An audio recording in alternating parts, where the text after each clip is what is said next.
Well, what a dreadful day. It's a real struggle for a lot of people across the country anyway at the moment, and this storm is a total pain. I've finished getting the logs in for me today. Fair few logs there, ready for the winter. Got some more around the corner. I've got some news for you.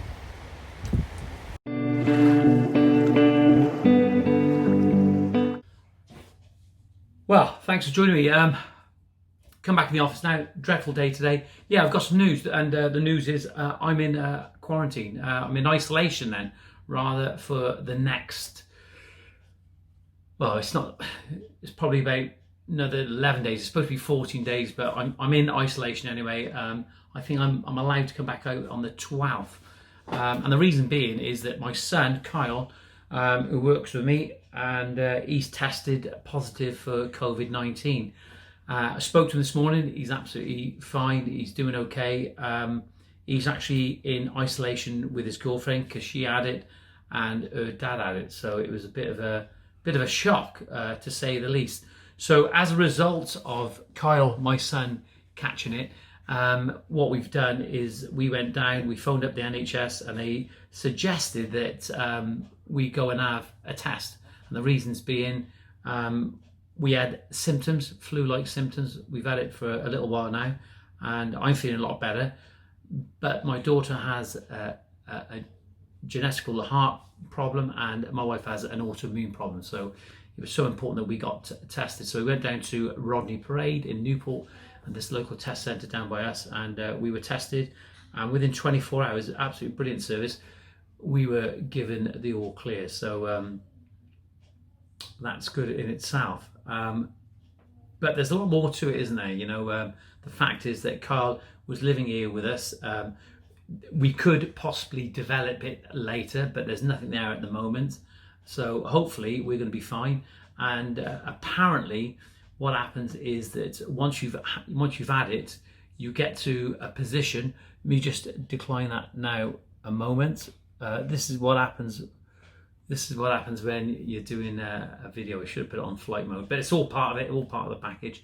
So the fact is that he's gone past this period where he's had this COVID-19, he's been tested with it, and he's not infectious now, so he can't pass it on, though it stays in his system. That's what I've been told. So much to try and understand about what's going on with all this. But look, as a result of that,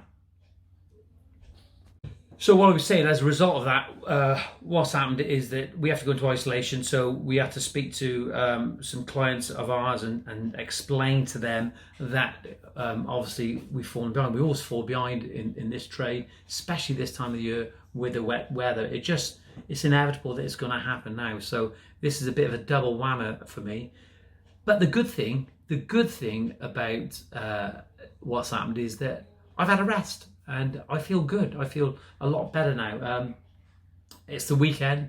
It's Saturday now and Friday. I never had no alcohol. Normally on a Friday when you've been working hard and your bones are aching and you've been doing the daily grind, it's just nice to have a cold beer and just relax, and your muscles feel a lot better.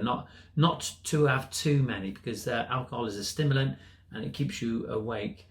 So I won't be having any alcohol today, but I may be having a chocolate brownie at some point. But there you are. That's where I am at the moment. And a little disruption there. It's all coming in from all angles now. So there you go. I won't be producing any content for a while now, which is a bit frustrating, because I do enjoy bringing, those vlogs every day, what I'm doing, because I learn off you guys. I learn about what's going on out there and what's happening, and the feedback is so positive, and we get the odd little negative bit, but I learn off you guys. You suggest things to me and it makes me think about things. Even before I post a video, it makes me think, so it slows me down.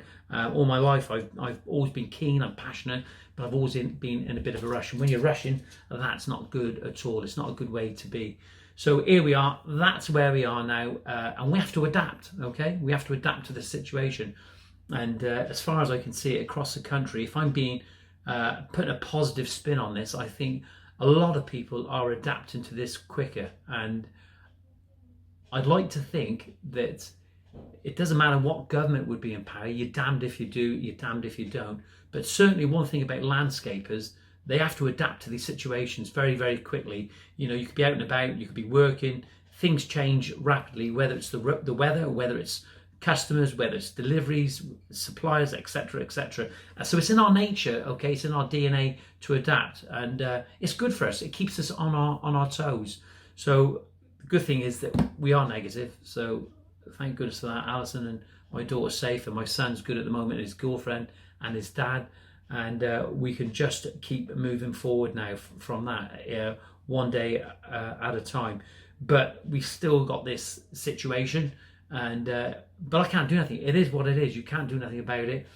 We are behind now, but as long as we give people updates, it's genuine.